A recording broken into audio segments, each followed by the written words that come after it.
Another question we get asked in certain types of diagnoses that we see in hospice is, would it be beneficial for us to consider putting in a feeding tube, or what some people refer to as a PEG tube? That's a big conversation in and of itself. I think that, when those questions are asked, we know in our culture that eating and food are very important. There is this belief, and I think we carry that as we're growing up, that when you're ill and you don't feel well, you gotta have nourishment to get better. And when somebody is declining in their disease, they typically are not real hungry. Their bodies are trying to conserve energy, and they may not really feel much like eating. That's counter to what the family who's sitting there saying, "Dad, please, you gotta eat, you gotta get your strength back. You want to go fishing this year. You gotta eat. If you don't eat, you won't put weight on, you won't be able to get stronger." So then the question comes up from the family, well, Dad's not listening to us. Is there a way that we can get around that by just putting a feeding tube in his stomach, and then we can give him a full course meal directly into his stomach? So I think when those questions are asked, those questions then deserve frank conversation. Conversation first and foremost would be, if the patient's able to participate in the conversation, what does he or she want? What are their wishes? Have they made a living will? Do they have a POLST form completed where it outlines that they would not want a feeding tube? And I think that if that's the case, then we have ongoing conversations with the family to try to get them to better understand some of the risks that occur with putting a feeding tube in. And those risks would include an increased risk in aspiration pneumonia and other kinds of infection. It's a procedure. While it's done as an outpatient, it still has a risk associated with it.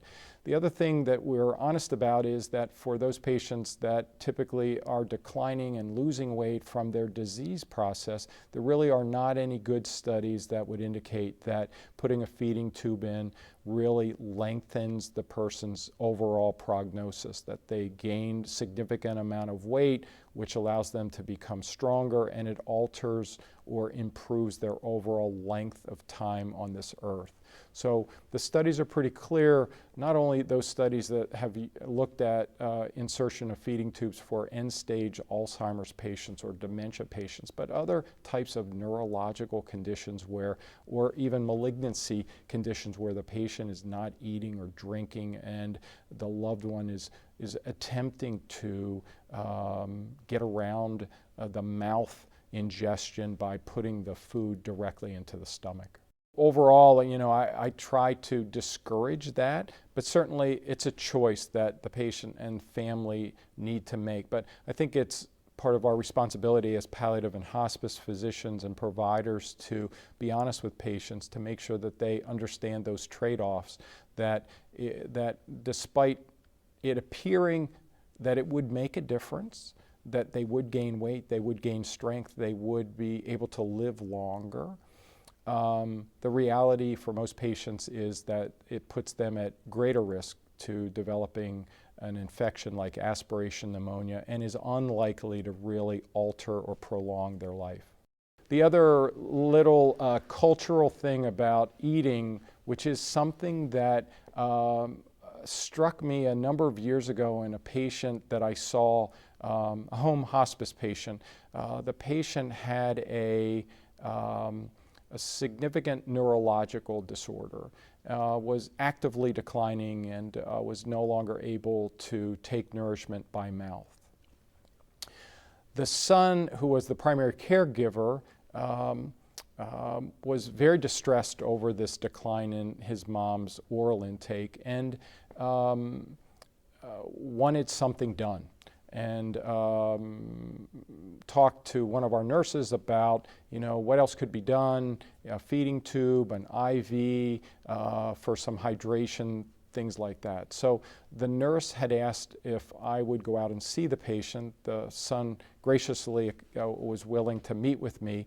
And the short version of a very long conversation I had with the son was, to me, a moment that I'll never forget. He and I talked about his concerns about his mother's decline and the fact that she had had a few days where she had stopped eating and drinking. And I asked him, when we talked about the options that would be available, feeding tube versus an IV with intravenous fluids, what each of those would look like, what the pros and cons would be for each of those, and you know, the pluses and the minuses, the benefits, the trade-offs. He didn't want to, this particular gentleman didn't want to take his mother to the hospital or an outpatient facility to have a feeding tube, but he was very much wanting something done. I struggled because I knew there was something else that he just wasn't sharing with me. So I said, what do you hope to gain from the intravenous fluids? That's what he sort of finally settled on, in terms of, he didn't want to do the feeding tube, he wanted to pursue the IV fluids. What do you hope to gain? He said, well, in my culture, it is important for us to be prepared for our next step in our journey. That preparation also requires us to have our lunch boxes filled. So he caught me off guard when he said our lunch box is full or filled. What struck me, though, was what he was getting at is he felt that his mother would not be able to take her last couple steps in her journey because her lunchbox, her body, was not filled. So what we decided to do in this unique situation was start a very, very slow rate for an IV with some sugar water. And I explained to him that one of the things that he was likely to see as her lunchbox got filled was some increase in swelling of her arms and feet. That would indicate that, you know, her kidneys are really not able to sort of handle that extra fluid because her journey was really slowing down.